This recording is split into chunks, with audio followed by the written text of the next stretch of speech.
Atlanta United got its sweet, sweet revenge with that 4-0 beatdown of Herediano. But now it's time for MLS and our old foes, DC United. We break it down for you next. What's going on, 5 Stripe fam? I'm AJ, this is Tanner McLeod. Before we get started, become a member of the Notification Squad on YouTube by hitting the bell next to the subscribe button, or if you're on Facebook, hit that like and follow button.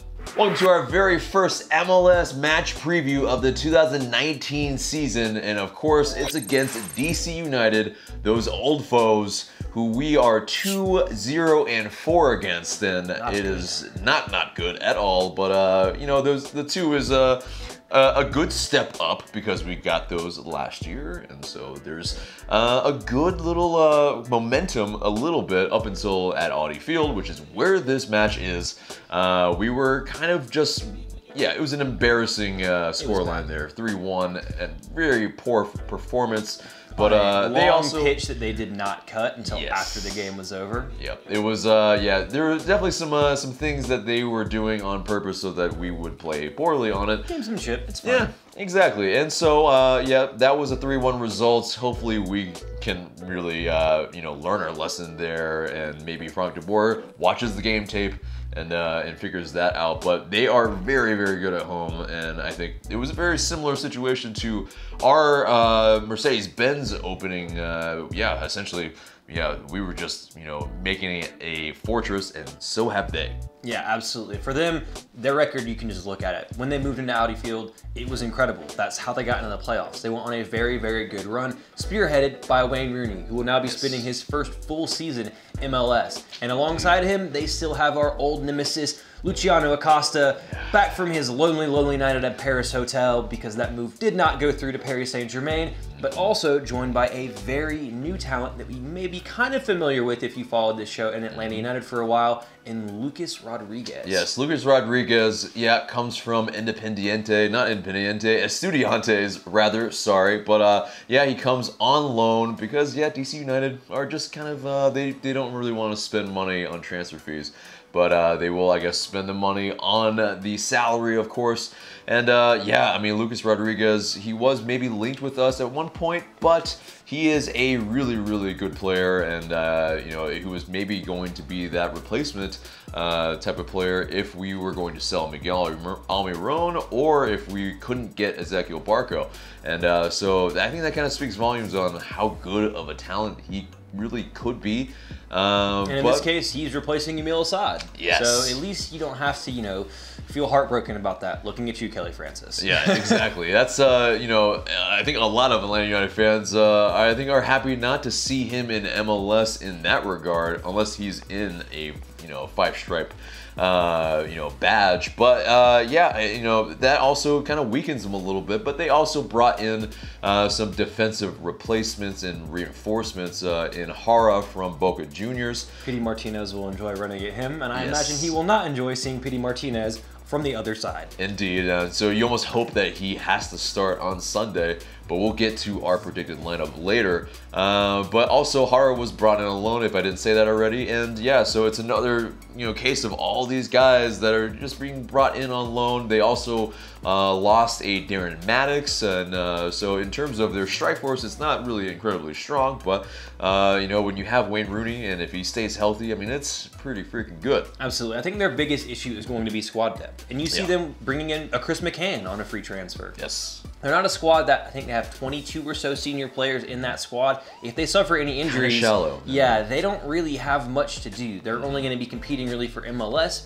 Maybe they might try to make a run at US Open Cup, but I think they're a team that, if they can finish high enough in the East and they can get some games at home, they'll feel comfortable trying to make a run towards the MLS Cup with the shift in playoff system. We touched a lot on that in our season preview video that will come out, I believe, after this, so you can look forward to that. Yeah. And then I think they didn't have a great preseason. We didn't have a great preseason by all accounts either, but Atlanta United have now played 2 competitive matches. Right. They got their tails kicked down in Costa Rica, but they completely turned that result on its head with that 4-0 win, in which we really saw basically what Frank DeBoer wants to do with Atlanta United. Right. Mind you, A little bit more Herediano possession, offered absolutely nothing really, so this will be our real first defensive test for a lot of those guys. Right. Like Breck Shea, he didn't really get tested a lot defensively. Miles Robinson looked a lot better at right center back, but he's going to get tested defensively if he starts. Exactly. And, his passing is going to be very much tested because, yeah, he was given kind of acres of space against Herediano, and he was able to play diagonal balls where you didn't really see that from Miles Robinson a whole lot in the past. So there was definitely one point in time where you and I looked at each other and were like, was that Robinson that just pinged that big switch all the way to the other wing? Wait, what? So I think the key that we're going to have to look at here is that, kind of similar to how the game was in Heredia, DC United are going to come for Atlanta United. They're going to play a lot more aggressive, a lot higher up the field, a lot more open, which is both good and bad. Good because it gives Atlanta United space to operate in behind, and that's something that we really flourish with. It's where you see a Tito Villalba really flourish, a Joseph Martinez. Those guys function in space and in transition. That was what made Miguel Almiron so good for Atlanta United. Now you lose his pace coming through the middle of the park, but you still have very talented attackers on this team. The negative, though, DC United are very good attacking. Yes. We are not the best defensively.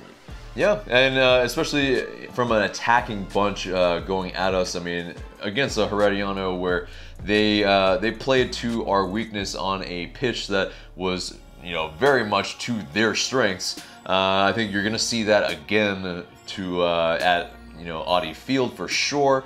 And so it's going to be the biggest question in Frank de Boer's MLS debut is that, how is he going to set up this team, especially with a lot of fixture congestion? And that's something we didn't really know before, because now that we know that we're facing Monterrey next Wednesday, not even a Thursday, on a Wednesday, so they'll have 2-ish days rest and then a travel day, so it's like, or travel, not even 2 days rest. I mean, you got the game's on a Sunday at 6 o'clock, and it's on ESPN if we haven't said that already. So if you're not able to, if you had a problem finding the Champions League game, you should not have a problem finding this game. And those abroad, it probably should be. It will be a little easier to find it, I'm sure, because Wayne Rooney's playing. Yeah. So I'm sure that in the UK you'll be able to find that at least there. Also, little plug, we will be with Unrelegated at Hudson FC for this game on Sunday. So if you'd like to come out and join us in supporting the Five Stripes in that season opener, come on and have a drink with us then. Beers are on Devon. But moving a bit back to DC United and with this match congestion, I think really the next step is to get into the starting 11. But the thing is, we have a game on Wednesday. They just played, most of them, 90 minutes against Herediano, and they had to play not necessarily hard, but they had to get goals. Right. So who comes in, who comes out? Franco Escobar still seems to be hurt. Yes. So you're really thin at that right back spot. Does Pogba play? He hasn't even made an 18 yet, so I don't see that happening either. It's going to be very interesting. How does he even set the team up? Do you have enough defenders to put out a back three and be able to play that same team 2-3 days later against a very good Monterrey side? Yeah, I mean, essentially, I think the system and the shape is not really going to change too much. I think he's going to go with 3-4-3. I think you saw the likes of a Gordon Wild on the bench and Andrew Carlton on the bench, Tito Villalba and Romario Williams, of course. So that's pretty telling, I think, who is making the 18 and who might be able to kind of step in a little bit in that in that DC United match. And so I don't think there's going to be a ton of rotation, because we did see Joseph Martinez and PT.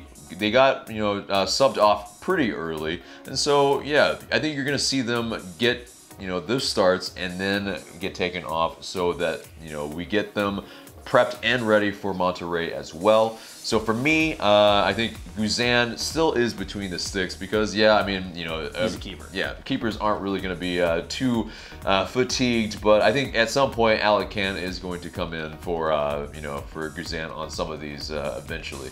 But Guzan between the sticks, I think it still persists with the same back line. Because, I mean, in terms of that, it's a little relatively less running than the rest of the team. So, yes, it's still going to be LGP on the left, Parky in the middle, and Robinson on the right. Because, Pogba, it's maybe too early for him. In terms of Lorenowitz, well, that's the depth there, but we need him, I think, in the middle. And so, for me, it's also Lorenowitz, and I think it's Nagbe. I think Nagbe comes in, because we need someone to still control that middle of middle of the pitch. And so for me, it's them two. And as the wingbacks, that's where it's, I think, the changes. Because Ambrose, I think, yeah, I mean, he also made that 18 as well. And so there is that possibility, I think, he starts. So Shea can concentrate on playing against Monterey. And, you know, he might sub on, but, you know, whatever it is, I think Ambrose on the left for left wing back. And I think it's Gordon Wild coming in for Gressel. An MLS debut as well. That's MLS a bold call. Yeah, it will but be that's bold. kind of one of the reasons why Atlanta United brought Frank de Boer in. Yes. But in terms of the front three, is it the same front three for you, or do you see Tito Villalba coming in for one of the either Ezequiel Barco or Pizzi Martinez? I think because Barco finished the match, I don't see him starting. I probably see him coming in a little late to sub in for maybe who's going to start for me. So it's going to be PT on the left, it's going to be Tito on the right for me, and maybe they invert, and maybe you can see them, you know, with their rocket, you know, strong foots. Oh man! And I think it's Joseph with the start up top because he was subbed, and so there is that. I think you know, same kind of system where we're going to try to possess at you know, at Audi Field, because I mean it's just what Frank de Boer wants to do. I think you want to assert yourself in the first match, and you can't rotate too heavily. And I think it's enough. I mean, Gressel, yes, had a fantastic match, but you know, wingback, you know, it's a little bit more taxing, and you have to do a lot more work, and especially against an attacking team. I don't know. I don't want to see him pinned back the entire time. For me, I think part of it's hope, but I don't know if it will really happen. But so this is more of almost a lineup that I'd like to see, because to me, I think it would make a little bit more sense going away from home against a team with a high-flying attack. I wouldn't be shocked if he did switch to a back four for this. And for me, I would have Robinson at right back, your LGP and Parkhurst in the middle, and then Ambrose on the left as well, Guzan in the stick. The reason I say that is because it gives you a bit more of a solid defensive base with less running for guys at the wingback position, and it would allow you to play Larentowicz in his natural holding position in a midfield three, sitting there, kind of screening those attacks from your guys like your Luciano Acostas and Wayne Rooney's, who will be operating in those positions. And also allows you to play a Nagbe or even an Anderson Asiedu, who is now signed with Atlanta United, maybe a Kevin Kratz if he's fit, and then being able to sub off either Nagbe or Mehdi, whoever's playing, to be able to spell them a little bit, get them a few more time, get them a little less minutes, but also be able to still keep a very strong midfield, which I think is very important in this game, because they are going to come at us. And my worry is that with the two-man midfield with Jeff Larentowicz, even if he is partnered with Darlington Nagbe, they'll get overrun because he's not used to covering that much ground. And in a midfield two, in a 3-4-3, you have to cover a lot of ground. And I think defensively, it makes us a lot more solid to see him in a midfield three, sitting at the base of that midfield, doing what he does best and cleaning up everything that comes in there. Then in terms of the front three, I'm the same as you. I have PT, Joseph, and Tito. I think this game is tailor-made for Tito Villalba. He came on later in that game against Herediano, and immediately you saw what he was trying to do, making those runs into the channels, making those runs off the back shoulder of defenders. And I think in a game where DC, not very good defensively, potentially could see Chris McCann lining up for them. If he is, put Tito on that man's side. As much as we, you know, appreciate what Chris McCann did, he's not quick. Tito will know that. Have him just run at him and run through that and run into that channel and get balls over the top to him if you can break quickly. And I think that's the way that Atlanta United could really find some joy against a team that's very weak defensively in DC United. So whether or not that actually happens, I don't know. I think that allows you to rotate, get guys in, keep guys fresh, limit your running, because Robinson wouldn't have to run as much at right back if you have a Tito in front of him. And you have a solid midfield base to really help you defend and keep things tight. Whether or not that actually happens, I don't know. He has played 4-3-3 in the past. He is Dutch. That's something that they do very often. But he has seemed very wedded to this 3-4-3 so far this season. Yeah, I agree. And so I think with that, though, it's going to be tougher for me to see Robinson as our right back, because he requires his fullbacks to kind of really get up and down and maybe even force the issue and, you know, really press up higher on the pitch. And then potentially seeing a Gordon Wild play a right back? Yeah, and that's, I mean, he's a left footer, and so it's going to be very interesting. I don't know if I see that, so Robinson has played at right back before for me. He has. So I think just not on the ball, you know, as creative as any of the other guys. I definitely think that's fair, but I think part of you smart. maybe has to wonder, is Frank DeBoer smart enough to know that he may have to be a bit more pragmatic at times? And as much as you want to play beautiful football, if you have a game against the best team currently in Mexico, I believe, in 3 days' time, you don't need to be trying to be out and out attacking and really pushing your players forward because you need them to keep fitness. And if you have a guy in Miles Robinson who's played right back before, he might not be the most capable in terms of offensive contributions, but he'll give you set piece defense, he gives you a bit more height, and he gives you an even more solid base to push forward if his brief isn't to really get that involved in the attack. And you really don't need a player to combine with Tito Villalba if the other team's attacking you and leaving space. I mean, but yeah, I mean, I think like a Nagby or a PT are going to kind of free roam anyway, and so yeah, it could have some credence there that he might be able to combine with them to get up higher on the pitch. So yeah, very possible. But yeah, let us know what your starting 11 looks like in the comments below. But let's get into some of the match facts from this matchup for sure. Is that Atlanta United have been winning at both halftime and full-time in 6 of their last 8 matches in MLS. That bodes pretty well there, but conversely, DC United are unbeaten in their last 11 matches, with their only defeat coming in that penalty shootout loss to Columbus Crew, which everyone who's an Atlanta United fan is very familiar with that feeling. Right, but of course that's form from the past, and this is a new year, so new results, and so maybe it might play a factor, but I mean, I think historically though, still we're 2-0-4 against them, so we still very much I think find this is going to be a very tough matchup. And maybe losing, maybe losing though, apparently means winning MLS Cup. And if losing to DC United means winning MLS Cup, well then sign me up. Yes, I'll take that every day of the week. But yeah, in terms of those odds, it seems like Bet365 has that DC United as 35.71% chance to win.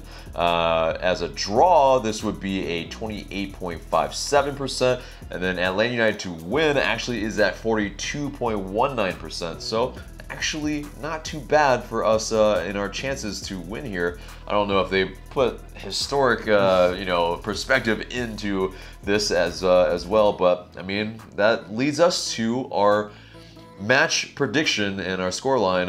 What do you think it's gonna be? I think there's goals from both teams. I think both teams are defensively not the greatest in the world. I think they're gonna leave a lot of space for us to hit them on the counter. That being said, I think they're also good enough to score. So I think going for a 2-2 draw.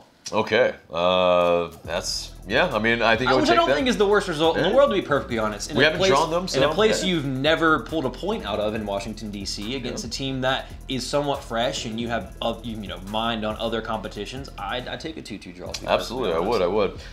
Taking those odds into account, I'm doing a 3-2 win here. All the goals. Lots of goals, because yeah, I mean it's gonna be a back and forth match, and I think we're gonna come in probably we're gonna have some unfamiliarity a little bit, and with unfamiliarity there might be some goals because of that, and so but I think we'll be able to pull it out in the end, and so 3-2 ain't too bad. But yeah, guys, that's our match preview. Let us know what your scoreline is gonna be in the comments below. But guys, thank you guys so much for watching. For one, remember to subscribe if you haven't already, share this video because it really does help us a lot, and smash that like button. And for Tanner McLeod, I'm AJ. We'll see you guys in the next video.